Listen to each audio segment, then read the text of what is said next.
போடா லூசு. ஐயோ ஐயோ வாய பற. ஏமா ஏமா ஏமா சிப்பா. 10ஆம் வகுப்பு சமூக அறிவியல் கைடு. பாடத்தினை புரிந்து கொள்ள உரையாடல் வடிவில் ஸ்டடி மெட்டீரியல். விடைகளை ஞாபகம் வைத்துக் கொள்ள மெமரி டிப்ஸுடன் கூடிய பிராக்டிஸ் மேனுவல். தேர்வுக்கு இதிலிருந்து தான் கேள்விகள் வரும். 10ஆம் வகுப்பு படிக்கும் உங்கள் பிள்ளைகளுக்கு வாங்கி கொடுங்கள் புரந்தூர் புக்ஸ் அண்ட் கைட்ஸ்.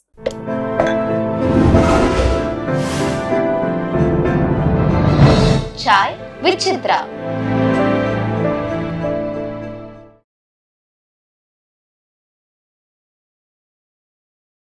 உங்கள் திரை வாழ்க்கையில் இன்னொரு முக்கியமான இயக்குனர் தியாகராஜன் குமார் ராஜா. அவர் ஒரு எக்ஸ்ட்ரானரியான பர்சனாலிட்டி சார். இங்கே தான் கோதண்டபாணி ஸ்டூடியோவில் டப்பிங் போச்சு 6 காண்டம். ஒரு சீன் வந்து டப்பிங் பேசுனேன். எனக்கு அந்த சீன் பிடிக்கல. நான் க்ரௌடு தான் பேசிட்டுருக்கேன். நான் இருந்தாலும் ஒன்று தான், இல்லைன்னாலும் ஒன்று தான். எனக்கு அந்த சீன் பிடிக்கல. என் பையனை ஸ்கூலேருந்து கூப்பிடுன்னு சொல்லி நான் கிளம்பிட்டேன். நல்லா இல்லைன்னு சொல்லிட்டு. அப்புறம் அவர் சந்திக்கும் போது சொன்னேன், சார் நான் இந்த மாதிரி பண்ணிட்டேன் சார் அப்படின்னு. அவர் படம் வந்தது பார்த்தா அது என்ன படம், அவ்வளோதான் நமக்கு அறிவு. சொன்னான் சார் இந்த மாதிரி பண்ணேன் சார் நான். அப்புறம் வந்து பார்த்தப்பறம் நான் நிறைய பேர் படம் பாருங்கள் அப்படின்னு சொல்லிட்டு இருந்தேன். நான் அதே பொறுத்தேன். அப்புறம் சூப்பர் டீலக்ஸ் பண்ணேன். சூப்பர் டீலக்ஸ் வந்து சும்மா அவர் வேற அவரோட ஃப்ரெண்டோட படத்துக்கு டேட்டு கேட்டு வந்தார். அவர் ப்ரொடக்ஷன் பண்ண போகிறது. சார் நீங்கள் எதாவது இருந்தால் சொல்லுங்கள் சார், உங்களோட ஒர்க் பண்ண ஆசையாக இருக்குது சார் அப்படின்னு கேட்டா, இது உங்களுக்கு எழுதலை, சும்மா சொல்கிறேன், நோன்னு சொல்லுன்னு சொல்லிட்டு ஷில்பாவோட கேரக்டர் மட்டும் சொன்னார். சார் நடிக்கிறேன் சார், எப்படியா கொடுத்துருங்க சார் சொல்லி கெஞ்சுனா அவர் வந்து என் கெரியருக்கு நல்லதான்னு யோசிச்சுக்கோங்க அப்படின்னு அவர் அந்த ஃபார்மில் சொன்னார். சார் நான் இன்னொருத்தர் இப்படி எழுதினாலும் நீங்கள் எடுக்கிற மாதிரி எடுக்கணும். அப்புறம் இதெல்லாம் எல்லாரும் அவ்வளோ சீக்கிரம் எழுதக்கூடிய கதாபாத்திரம் இல்லை, அதனால் எனக்கு தயவு செஞ்சு கொடுங்க. நான் அது ஆஸ் அன் ஆக்டராக நான் அதை எக்ஸ்பீரியன்ஸ் பண்ண ரொம்ப ஆசை இருந்தது. அப்படி தான் நடந்தது. முதல் முறை தேசிய விருது எப்படி இருந்தது? நினச்சி கூட பார்க்கல நான்.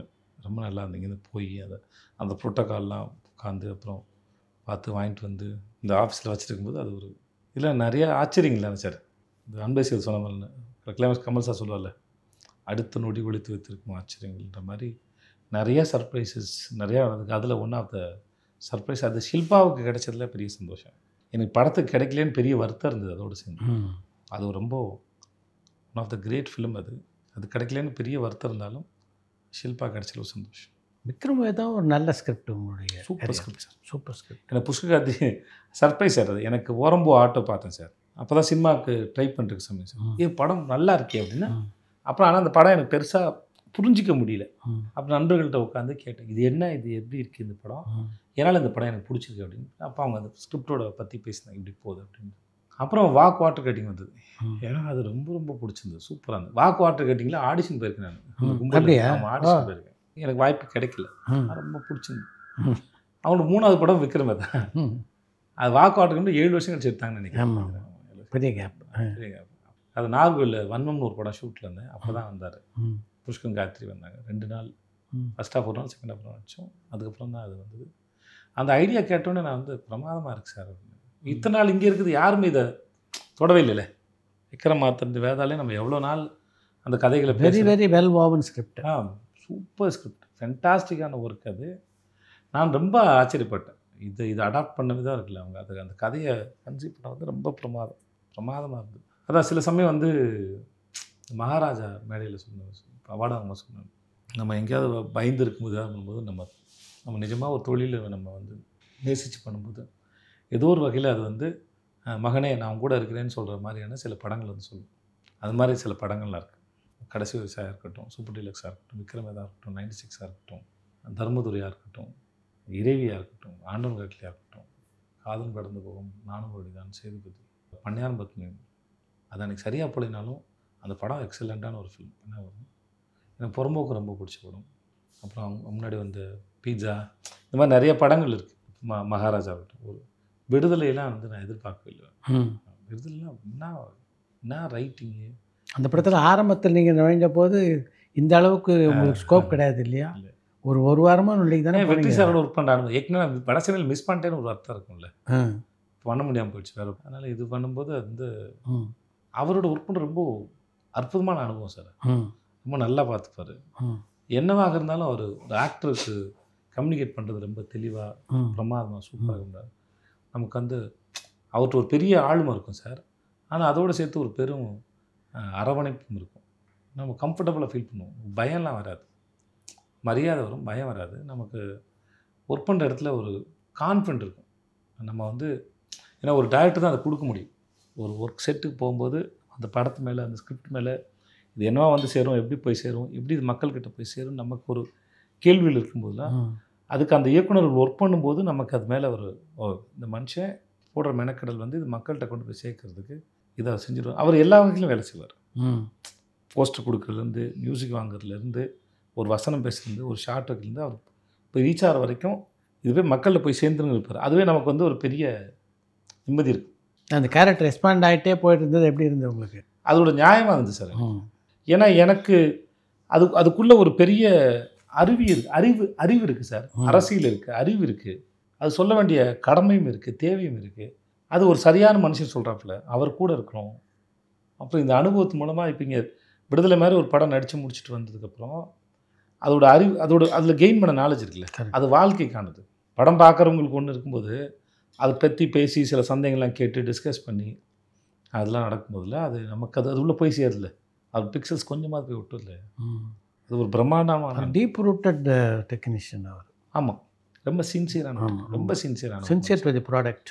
அவர் பேசுகிற எப்படி இருக்காரோ அப்படி தான் சொந்த வாழ்க்கை. எனக்கு தெரிஞ்ச அவர்கிட்ட நான் 2 முகத்தை பார்க்கல. அது ஒரு ரேர் குவாலிட்டி. 2 முகத்தை பார்த்தல. தனியாக பர்சனலாக பேசுவார், நிறையா செய்கிற செயல்கள் பேசுவார் இல்லையா, அதெல்லாம் 2 முகத்தை. கமலோட விக்ரம் படத்தில் பணியாற்றி கமல் சார் நிறைய நாலேஜ் ஷேர் பண்ணுவார் சார். இப்போ கமிட் ஆனதுக்கப்புறம் கமல் சாரை பார்க்குறதுக்கு போனோம். நான் லோகேஷ் வந்தோம். அப்போ அவர் ஒரு மணி நேரம் பார்த்த படங்கள் மற்றவங்க எல்லாத்தையும் பற்றி பேசினார். கேட்கவே ரொம்ப நல்லாயிருக்கும். அவர் நிறைய நாலேஜ் ஷேர் பண்ணிட்டே இருப்பார். அவர் ஒர்க் பண்ணும்போதும் சரி, இன்பிட்வீன் கேப்பில் கிளைமேக்ஸ் ஒர்க் பண்ணும்போது வந்து சிவாஜி சாரை பற்றி, எம்ஆர் ராதா சார் பற்றி நிறைய விஷயம் அவர் சொல்லுவார். நானும் அவர்கிட்ட நான் கேட்பேன். ஸோ அவர் அதெல்லாம் சொல்லிக் கொடுப்பார், நிறையா சொல்லுவார். அதுக்கு நல்லா இருந்தது. ரொம்ப ரொம்ப ரசித்தேன் அவரோட இருந்தது. ஒரு படத்தினுடைய வெற்றியில் நட்சத்திர தேர்வுக்கு எந்த அளவுக்கு முக்கியத்துவம்? காஸ்டிங் ரொம்ப முக்கியம் சார். காஸ்டிங் ரொம்ப முக்கியம். பேப்பரில் இருக்கிற சீனை அப்படியே டெலிவரி பண்ணுறதுக்கு பத்தாது சார். அதுக்கு இன்னும் கொஞ்சம் உயிர் சேர்க்கணும். அதுதான் அது இன்னும் கொஞ்சம் அது பார்க்கும்போது ரசிக்கும் தன்மையும் உள்ளே இன்வைட் பண்ணுற ஆடியன்ஸை உள்ளே அவங்களோட ஒன்றி போகிற தன்மை அதை ஏற்படுத்துது. ஸோ அதனால் நட்சத்திர தேர்வு வந்து ரொம்ப ரொம்ப முக்கியம். அந்த முகத்தில் அவங்க அது ஹீரோவோ சின்ன கேரக்டரோ எதுவாக வேணால் இருக்கட்டும், ஆனால் அந்த காஸ்டிங் வந்து ரொம்ப ஒரு பெரிய சப்போர்ட்டுன்னு நான் நம்புகிறேன். நான் ரீசெண்டாக ஜம்மா படம் பார்த்தேன். எனக்கு அந்த படம் ரொம்ப பிடிச்சிருந்தது. ஆனால் காஸ்டிங் அந்த பையன் வந்து பிச்சுட்டாப்பு ரொம்ப நல்லா ஆக்ட் பண்ணியிருந்தாப்புல அவர். சும்மா ஒரு மணி புடவை எப்படியாம்மா கட்டுவாங்க, புடவை கட்டினா இப்படி கட்டணும். இப்போ அவர் director cum actor Chetan sir. Okay, மற்ற நடிகர்லாம் இருக்காங்கல்ல, டைரக்டரோட அப்பா நடிச்சிருக்காரு, அவர் சும்மா நடிச்சிருக்காப்புல. அங்கே ஒரு குடிகார ஒருத்தர் நடிச்சிருப்பார். அவர் வச்சு ஒரு லென்த்தி ஷாட், சந்திராக்கோட உட்காந்துருப்பாங்க, ஒரு லென்த்தி ஷாட்டு. அவர் அங்கேருந்து டைரக்ட் நடந்து வந்துட்டு இருப்பாப்புல. இவங்க 2 பேசிட்டு இருப்பாங்க. நான் வந்து பேசினேன். Very well made film. Casting selection super, எல்லாம் செம்மையாக பண்ணியிருந்தாப்புல. ஸோ அதனால் ரொம்ப முக்கியம்னு சொல்லுவேன். நிறைய இடத்துல நிறைய படங்களில் வந்து காஸ்டிங் வந்து ஒரு பெரிய வேலை செஞ்சுருக்கும், அது சந்தேகமே இல்லை. இப்போ சமீப காலமாக குடும்ப படங்களுக்கு மிகப்பெரிய வரவேற்பு ரசிகர்கள் மத்தியில் இருக்குது. நான் இப்படி நம்புவேன் சார். இந்த மாதிரியான ஜேர்னர்னு ஒரு கணக்கெலாம் இல்லை சார். சில சமயம் அதோட இம்பேக்டில் அந்த மாதிரி ஜேர்னல் படம் பண்ணிட்டுருப்பாங்க. ஓகே சார், இப்போ பருத்திவர் வந்தால் பருத்திவர் மாதிரி ஒன்று படம் பண்ணுவாங்க. பருத்திவரை ஓடுனதுக்கான காரணம்னா அந்த கதைக்களமும் அதை எக்ஸிக்யூட் பண்ண விதமும், அந்த படம் அவ்வளோ பிரமாதமான படம். அது பார்க்குற எல்லாரையும் அது ரொம்ப கனெக்ட் பண்ணிச்சு. அது ரொம்ப நேர்த்தியாக பண்ணப்பட்ட ஒரு படம். அப்படி நேர்த்தியாக பண்ணப்படுற படம் உங்களுக்கு புது ஜேர்னராக இருந்தால் கூட அது மக்களுக்கு கனெக்ட் பண்ணக்கூடிய கண்டென்ட் இருந்துச்சுன்னா தோற்றுரும் சார். அவர் இவ்வளோ தான் சார் அதுக்குள்ளே. நான் இப்போ ஜமா படத்தை பற்றி பேசுன்னு வச்சுக்கோங்க சார். நான் ஜமா சொல்லும்போது ஒரு ஒரு ஒரு ஒரு கூத்து கட்டுற ஜமாவோட கதையை இவ்வளோ சுவாரஸ்யமாக சொல்ல முடியுங்கிறது ரொம்ப பெரிய ஆச்சரியமாக இருக்குது அப்படின்னு சொல்லி. ஏன்னா அவ்வளோ சாதாரண விஷயம் இல்லை.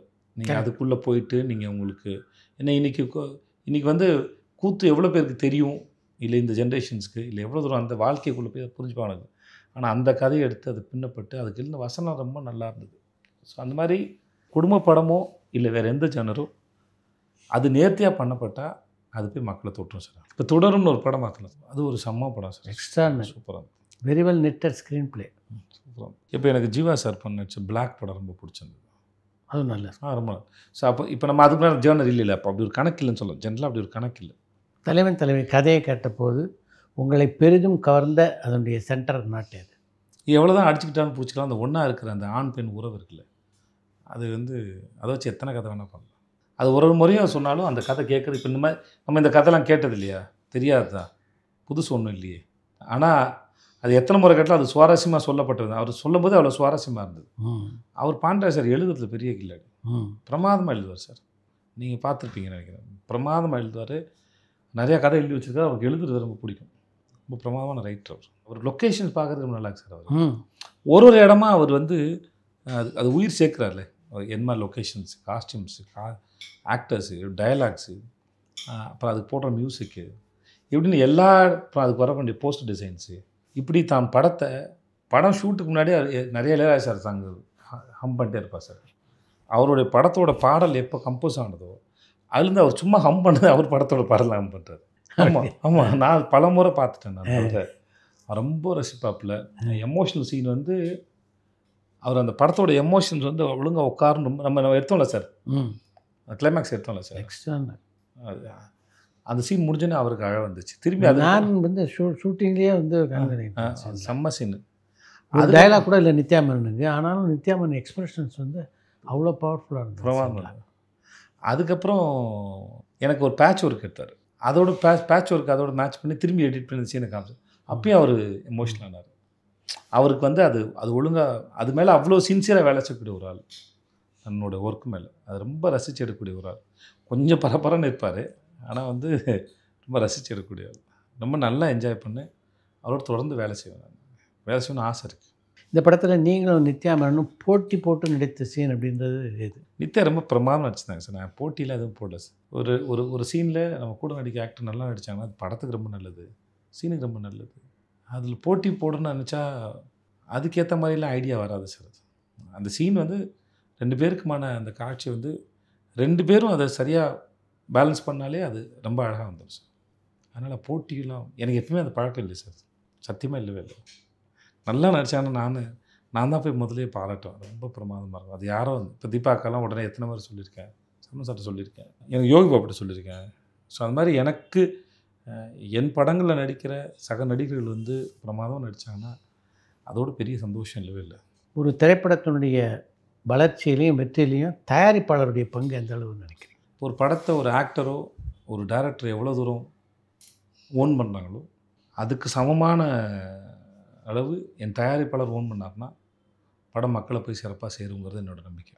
கண்டிப்பாக அவங்க இல்லாமல் படம் இல்லை, தயாரிப்பாளர் இல்லாமல் படம் கண்டிப்பாக சுத்தமாக கிடையாது. ஏன்னா இல்லாட்டி அது பேப்பரில் மட்டும்தான் இருக்கும்.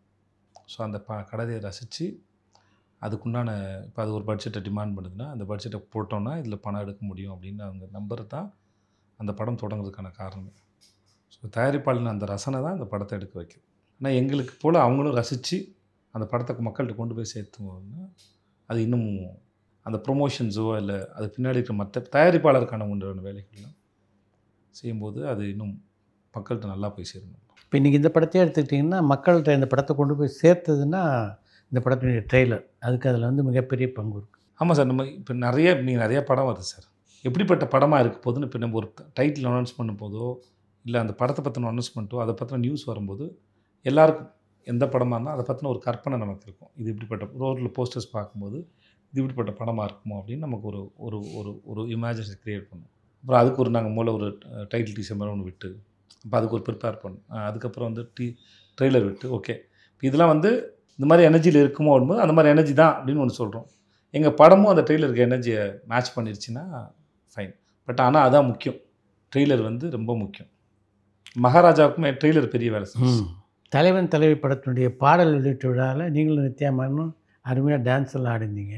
நான் விஜய் சேவி நல்லா நித்யா ஆடினாங்க, அவர் என்னை ஆட வச்சிட்டாரு. நான் ரொம்ப கூச்சப்பட்டேன்.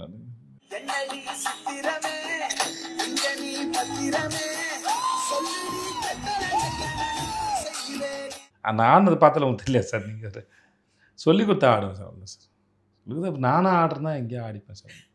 வீட்டிலலாம் ஆடுவேன், அதெல்லாம் பிரச்சனை இல்லை. மற்றபடி பப்ளிக்லலாம் எனக்கு திடீர்னு அப்படி வராது. எனக்கே ஒரு நான் கூச்சமாலாம் ஆடுவேன் நான் வாட்டுக்கா. இப்போ நான் அவரோட பெங்களூர் போயிருந்த போது மாஸ்டர் ஷெஃப் பண்ணும்போது அன்றைக்கி எல்லோரும் வந்தாங்க, மோளம் வாசிக்கிற எல்லோரும் வந்தாங்க. திடீர்னு மைண்டில் ஆடன்னு தோணுச்சு. அந்த வீடியோ வைரலாக போச்சு. சும்மா ஆடன்னு தோணுச்சு. அது ஆக்சுவலாக இதுவே ப்ரோக்ராமில் ஆடுறதில்லை சார், எனக்கு ஆடன்னு தோணுச்சு சார். நான் விட சும்மா ஆடினேன், அது யாரோ எடுத்து போட்டு விட்டாங்க.